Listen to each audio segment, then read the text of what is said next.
Hi, this is a demo on the new on-demand Kubernetes compute engine integration.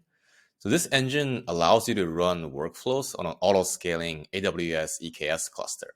And Aqueduct manages the entire lifecycle of the cluster from creation to auto-scaling to deletion. This integration is useful when you need some kind of a cloud computing resources like CPUs and GPUs to run your workflow, but you don't want the chore of creating and managing a Kubernetes cluster yourself. And you also want the cluster to auto scale, right? Adding more compute resources as the demand goes up and scaling down, even scaling to zero as the workload drops. So how do we use it? We click into the AWS icon in our cloud integration, and we specify a name and specify the AWS credentials. For this demo, we will specify via the credential pass with the profile in the default. We expose a few cluster configuration parameters, including the keep alive period, which means when certain period of time passes and the cluster has been idle for that amount of time, we will automatically delete the cluster to save cost for you. And we have several other cluster configuration parameters as well, like the CPU and GPU node types and node count and stuff like that. So let's click confirm and use the default values. And let's go to a Jupyter notebook here to see how we can make use of this new integration.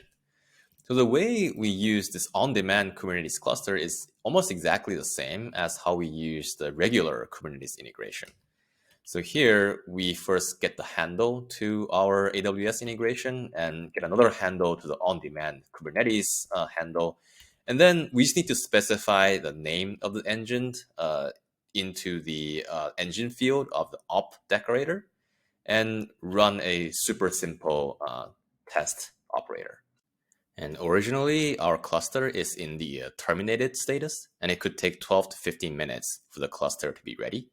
We can go to the EKS dashboard to see, this cluster is currently being created. Now the cluster was created and our operator ran successfully. So let's modify our operator to request a GPU resource. The cluster initially doesn't have any GPU node. So what will happen is the autoscaler will react to our resource request and add a GPU node to the cluster before running this operator. This process can take about 5 minutes.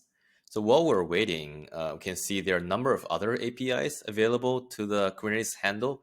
You can explicitly tell it to create the cluster or adjust any cluster configuration settings or delete the cluster.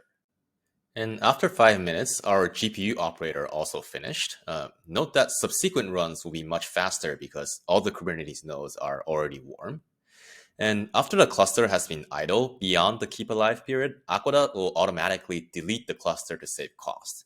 And as you can see here in our dashboard, the cluster is being deleted. And that's about it. Thanks for watching.